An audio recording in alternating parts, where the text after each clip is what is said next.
ನಾನ್ ನಿಮ್ಗೆ ಒಂದು ಕ್ರೀಮ್ ಒಳ್ಳೆ ಎಗ್ ಮಸಾಲ ಹೇಳ್ಕೊಡ್ತೀನಿ. ಎಗ್ ಮಸಾಲ ಈಗ ಹೇಳಿ ಹಂಗೆ.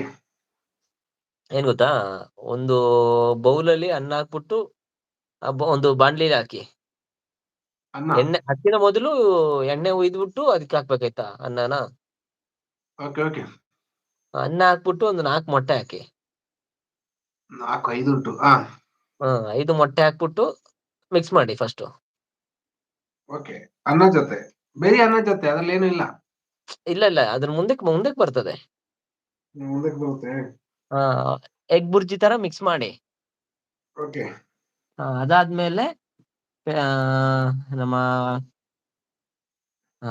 ಎಂತ ಇದು ಚಿಲ್ಲಿ ಪೌಡ್ರು, ಅರಿಶಿಣ,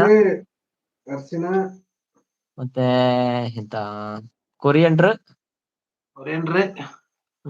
ಮತ್ತೆ ಅದೆಲ್ಲ ಮಿಕ್ಸ್ ಮಾಡಿ. ಟೊಮೆಟೊ, ಈರುಳ್ಳಿ, ಹಸಿಮೆಣಸು, ಆಲೂಗಡ್ಡೆ ಬೇಡ, ಹಸಿಮೆಣಸು ಮತ್ತೆ ಅದೆಲ್ಲ ಮಿಕ್ಸ್ ಮಾಡಿ.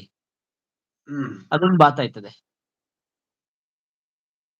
ಆಮೇಲೆ ರುಚಿಗೆ ತಕ್ಕಷ್ಟು ಉಪ್ಪು ಹಾಕಿ ಮಿಕ್ಸ್ ಮಾಡಿ ತಟ್ಟೆಗೆ ಹಾಕೊಂಡ್ರೆ ಅದೊಂದು ಬಾತ್.